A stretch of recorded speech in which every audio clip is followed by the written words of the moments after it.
nasaktan ka ng kapatid mo, sana maunawaan mo. Isipin mo, hindi naman talaga niya sinasadya. Amen? Don't ever harm your siblings. Wag na wag mo sasaktan ng iyong kapatid.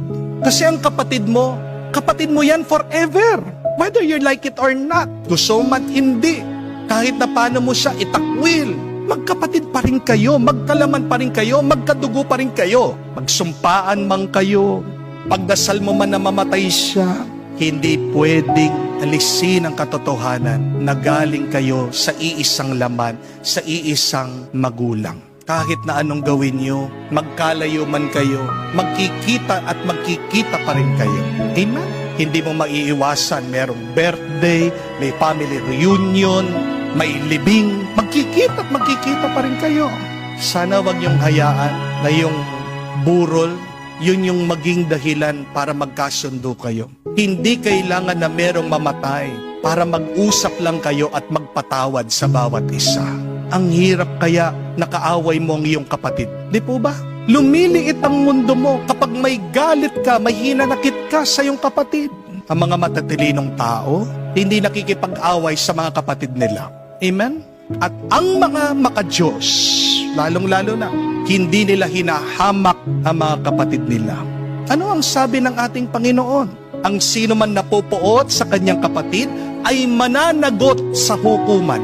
Ang sino mang magsabi sa kapatid niya, ulol ka, ay nanganganib na maparusahan sa apoy ng impyerno. Sipin niyo po yun.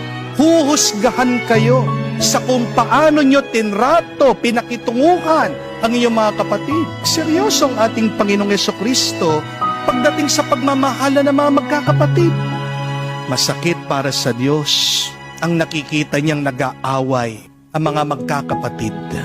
At alam niyo po, sana maisip niyo din, mas masakit para sa mga magulang niyo na nakikita kayong mga anak nila ang nag-aaway kayo at may sakit kayo ng loob sa bawat isa. Kung mahal niyo ang inyong mga magulang, hindi niyo dapat awayin ang inyong mga kapatid. Amen? Gusto niyo po ba na pati sa kabilang buhay, inaalala pa rin kayo ng inyong mga magulang?